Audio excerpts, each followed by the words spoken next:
Welcome students. आज हम कल की बात को आगे बढ़ाते हुए प्रगतिवाद की प्रमुख प्रवृत्तियों की चर्चा करेंगे। कल हमने प्रगतिवाद का परिचय दिया था और आज प्रगतिवाद की प्रवृत्तियों की ओर चर्चा करेंगे।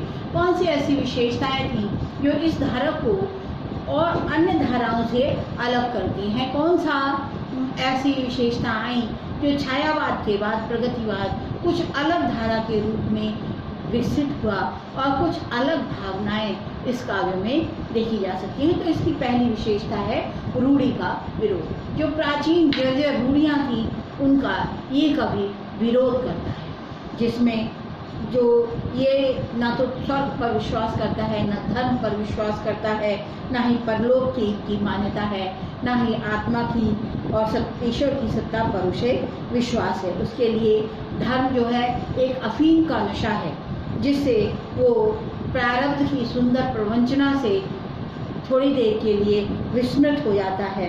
गोरा काला, ईसाई, यहूदी, ब्राह्मण, शूद्र, सबका भेद उसके लिए होता है। वो उपनियमों को और नियमों को छिन्न भिन्न करना चाहता है। अंधविश्वासों को, विद्या परंपराओं को, रूढ़ियों पर वह प्रखर प्रहार करता है। वो केवल मानव को मानव के रूप में प्रतिष्ठित करना चाहता है। केवल मानव जो है मानव के रूप में रहे और कोई भी बात उसे स्वीकार्य नहीं है, चाहे वो स्त्री हो या पुरुष, उसे केवल मानव समझे। कहा गया है, भ्रांति अतिरंजित इतिहास, सव्यथ के गौरव गान, दर्प से एक महान अपर मुख म्लान, किसी को आर्य अनार्य, किसी को यवन, किसी को हूण, यहूदी द्रविड़, किसी को शीश, किसी को चरण, मनुज को मनुज न कहना आहा। शोषितों का करुण। इन सभी कवियों ने शोषितों के प्रति अपनी सहानुभूति रखी और उसकी जो अवस्था है उसका करुण गान इनकी कविताओं में हमें दिखाई देता है।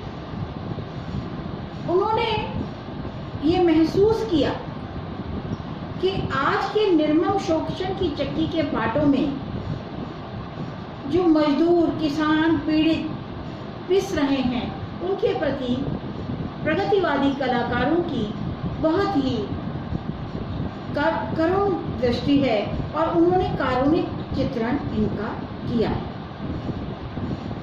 सांसारिक सुखों से वंचित जो शोषित वर्ग है उसके जीवन के करुण अध्याय उसमें जुड़े हुए हैं। दलितों की दीन दशा पर ये कवि आंसू बहाता है। एक जगह कहते हैं नवीन जी,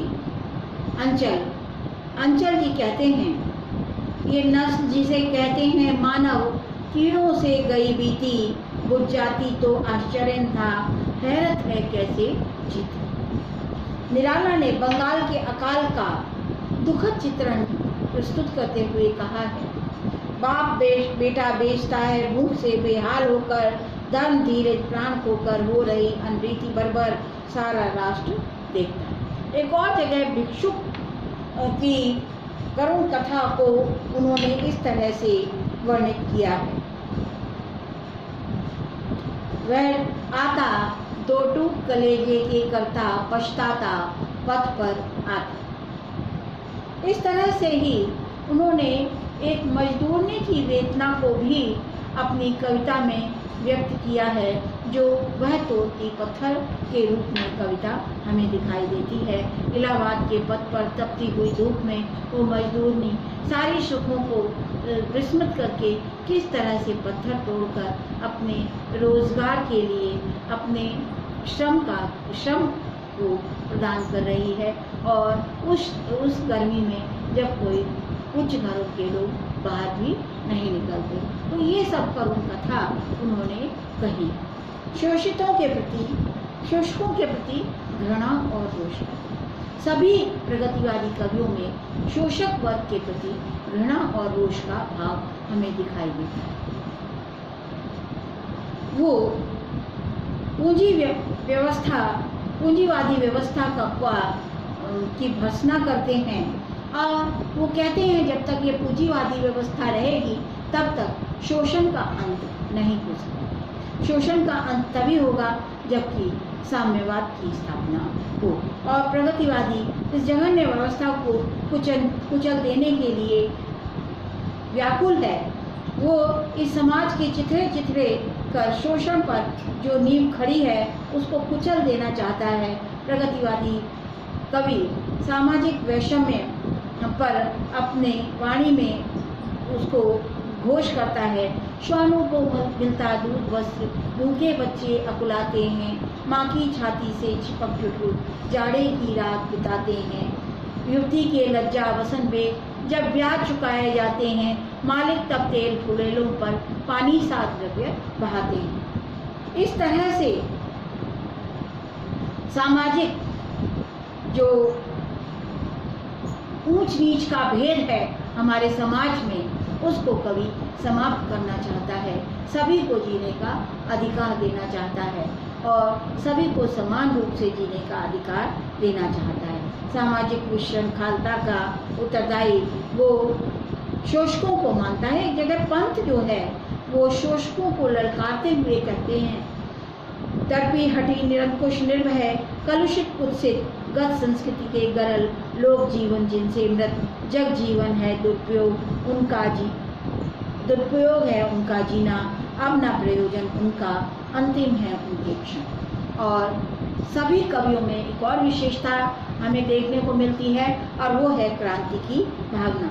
साम्यवादी व्यवस्था की प्रतिष्ठा के लिए सामंतवादी परंपराओं का वो समूह नाश करना चाहते हैं, और केवल परंपराओं का ही नाश नहीं, शोषक वर्ग को सर्वथा ध्वंस करना चाहते हैं। प्रगतिवादी कवि क्रांति के उन प्रलयंकारी भैरव स्वरों का आह्वान करता है जिनसे जीर्ण शीर्ण रूढ़ियाँ परंपराएं किसी गहन अलन में सदा के लिए विलीन हो जाएं।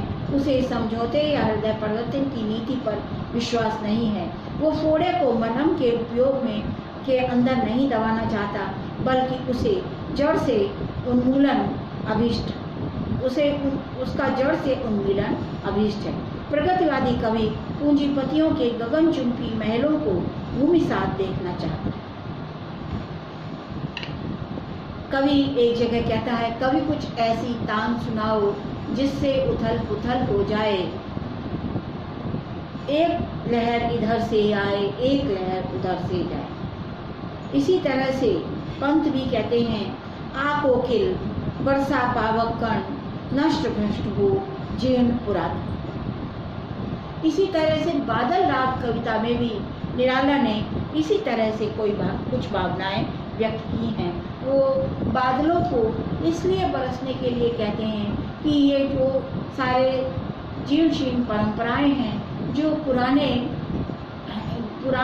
पुरानी जो कुत्सित परंपराएं हैं, वो नष्ट भ्रष्ट हो जाएं और फिर से नवीनता जीवन ग्रहण कर सके। इस तरह से वो जो है क्रांति का आह्वान करते हैं। मार्क्स और रूस का गुण, सभी कवियों के काव्य में मार्क्स और रूस का गुणगान है। उन्होंने मार्क्स और रूस जहाँ ये विचारधारा पल्लवित और पुष्पित हुई है, उन्मुक्त कंठ से उसका गान किया है। पंत ने कार्ल मार्क्स की प्रशस्ति में कुछ पंक्तियाँ कही हैं। धन्य मार्क्स, चिर तमाछन पृथ्वी के उदय शिखर पर तुम त्रिनेत्र से ज्ञान चक्षु से प्रकट हुए प्रियंका। नरेंद्र शर्मा ने लाल रूस का गुणगान करते हुए कहा है, लाल रूस है ढाल साथियों सब मजदूर किसानों की, जहाँ राज है पंचायत का नहीं वहाँ बेकारी। लाल रूस दुश्मन साथी, दुश्मन सब इंसानों का, दुश्मन है सब मजदूरों का, दुश्मन सभी किसानों का।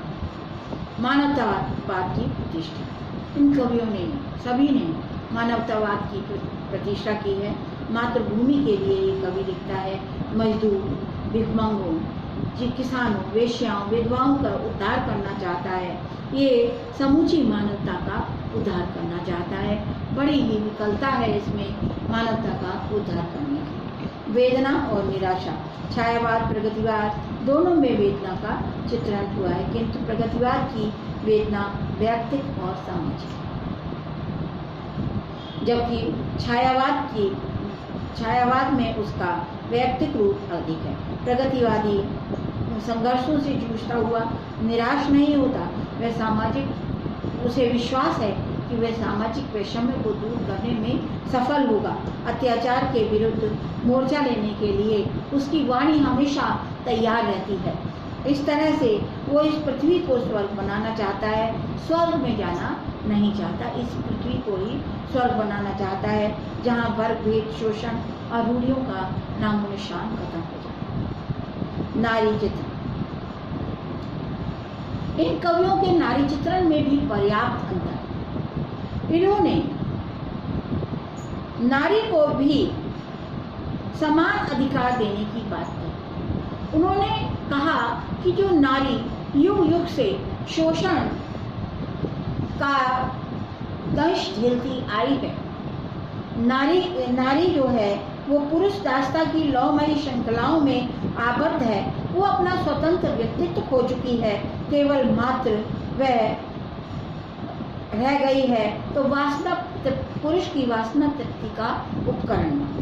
उसकी आत्मा की उज्ज्वलता पुरुष की दृष्टि में कभी आई ही नहीं और पुरुष के सामने वो एकदम विलुप्त हो गई है। इसी दशा पर पंथ जो है वो करा उठते हैं, कहते हैं योनि रही रे नारी है, वह भी मानवी प्रतिष्ठित, वह भी उसे पूर्ण स्वाधीन करो, वह न रहे नर पर आधार आवश्यक। नरेंद्र शर्मा वेश्या के साथ सहानुभूति प्रकट करते हुए कहते हैं कि उसके पतन का दायित्व समाज को ही जाता है। गृहस्थ से निर्वासित कर दी, हाय मानवी बड़ी दर्पणी, ये निष्ठुर अन्याय आओ बहन। अरे सपनी, अरे तेरे मणिमय मस्तक पर मैं अंकित कर दूं निर्धन चुम्बन आज अर्पणी, आले भाई का निर्बल आलंबन। पंथ पुकार उठते हैं, मुक्त करो नारी को, युग से बंदनी नारी को। इस तरह से जो प्रगतिवादी कवि है वो नारी की दशा में भी सुधार करना चाहता है।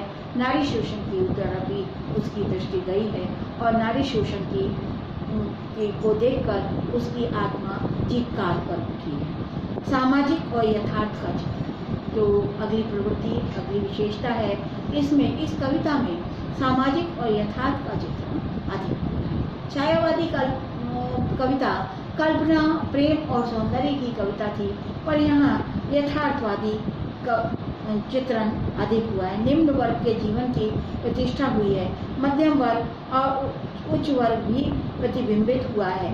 आज के वैज्ञानिक युग में भौतिक समस्याएं हैं और आध्यात्मिकता की चिंता नहीं, उसे व्यक्ति और समाज के कटु सत्यों के सामने ऐश्वर्य, सुमन, सुरभि, मादक पसंद फीके लगते हैं।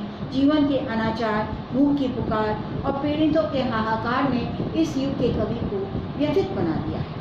आज का कवि जो है वो आकाश में विचरण करने वाला कवि नहीं है, वो तो पृथ्वी पर पहले बार आँख खोलते ही उस पृथ्वी की जो पीड़ाएं हैं वो उसे महसूस हुई और उस पर उसने लिखना शुरू कर दिया।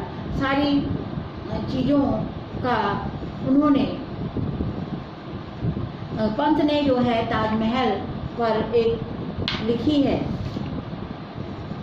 व्यंग्य कविता, हाय मृत्यु का ऐसा अमर अपार्थिव पूजन, जब विष्णव निर्जीव पड़ा हो जग का जीवन। इसी तरह से उन्होंने लिखा है, ये तो मानव लोक नहीं है नरक अपरिचित, ये भारत का ग्राम सभ्यता संस्कृति से निर्वासित। इस तरह से समसामयिक समस्याओं को लेकर मानववाद की प्रतिष्ठा करते हुए उन्होंने यथार्थ का, सामाजिक यथार्थ का चित्रण किया है।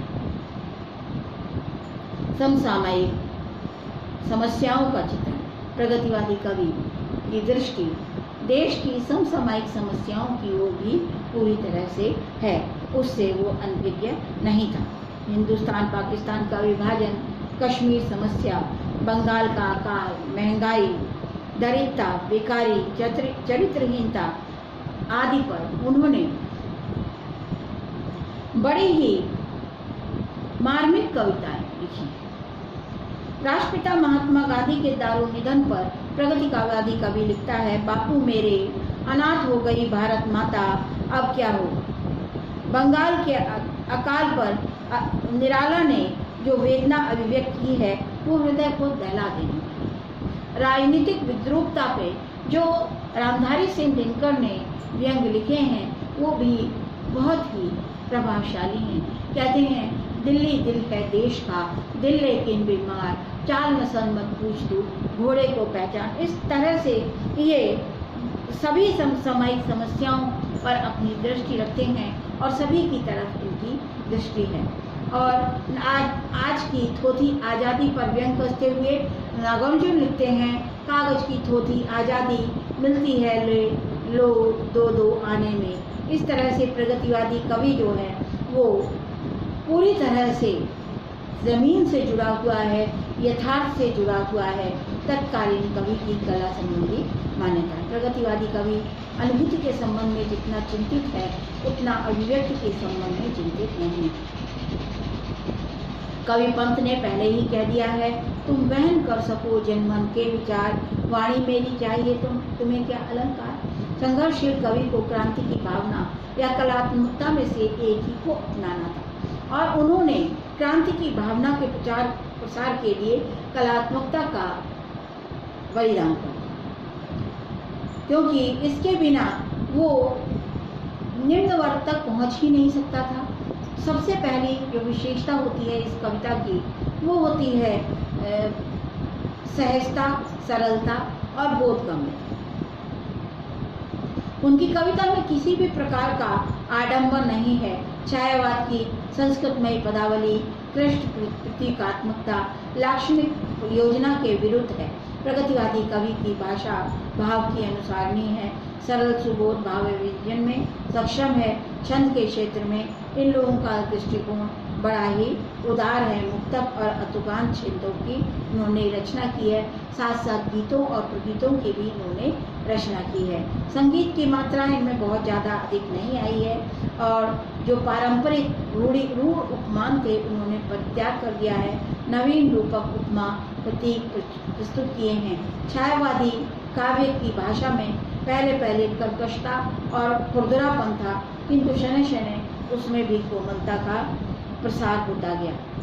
खुल गए छंद के बंध, प्रात के रजत पाश, अब मुक्त और युगवाणी बहती अयाज, बन गए कलात्मक भाव जगत के रूप नाम, जीवन के संघर्षण में सुख लगता ललाम। सुंदर सत्य शिव कला से कल्पित मापमान, बन गए स्थूल जग जीवन से हो प्राण, मानव स्वभाव ही बन मानव, आदर्श करता अपन को पूर्ण, सुंदर असुंदर। पंत ने ये पंक्तियाँ लिखी हैं तो उन्होंने पहले ही कह दिया प्रगतिवादी जो विशेषताएं हैं उनमें कहीं भी अभिव्यक्ति या कलात्मक पक्ष को उतना महत्व नहीं दिया गया।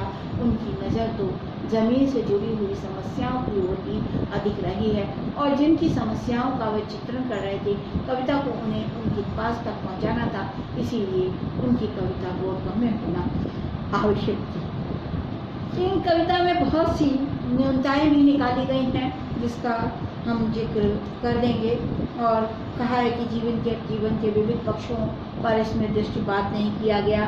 ये एकांकिकता है, सहानुभूति और संवेदनशीलता के गुण नहीं आ सके। ये कविता जो है भावों से दूर है, प्रगतिवाद भी रूढ़िग्रस्त होता गया। इस तरह से जो है बहुत सी न्यूनताएं गिनाई हैं, परंतु फिर भी प्रगतिवादी कविता का अपना महत्व है। ये जीवन के भौतिक पक्ष को विधान करना चाहता था, जीवन की विषमता का निर्वहन करना चाहता था, मानव की प्रतिष्ठा करना चाहता था। प्रसाद प्रेमचंद जैसा कोई मनीषी कलाकार मिले जो उसका महत्व का प्रमाण है। ये डॉक्टर नगेंद्र के शब्दों में भारत में प्रगतिवाद का भविष्य साम्यवाद के साथ बंधा हुआ है, लेकिन फिर भी आधुनिक काल के अध्येता को आदर और धैर्यपूर्वक उसका अध्ययन करना होगा। उसमें हिंदी को एक जीवन चेतना प्रदान की है, इसमें कोई संदेह नहीं है। Thank you so much.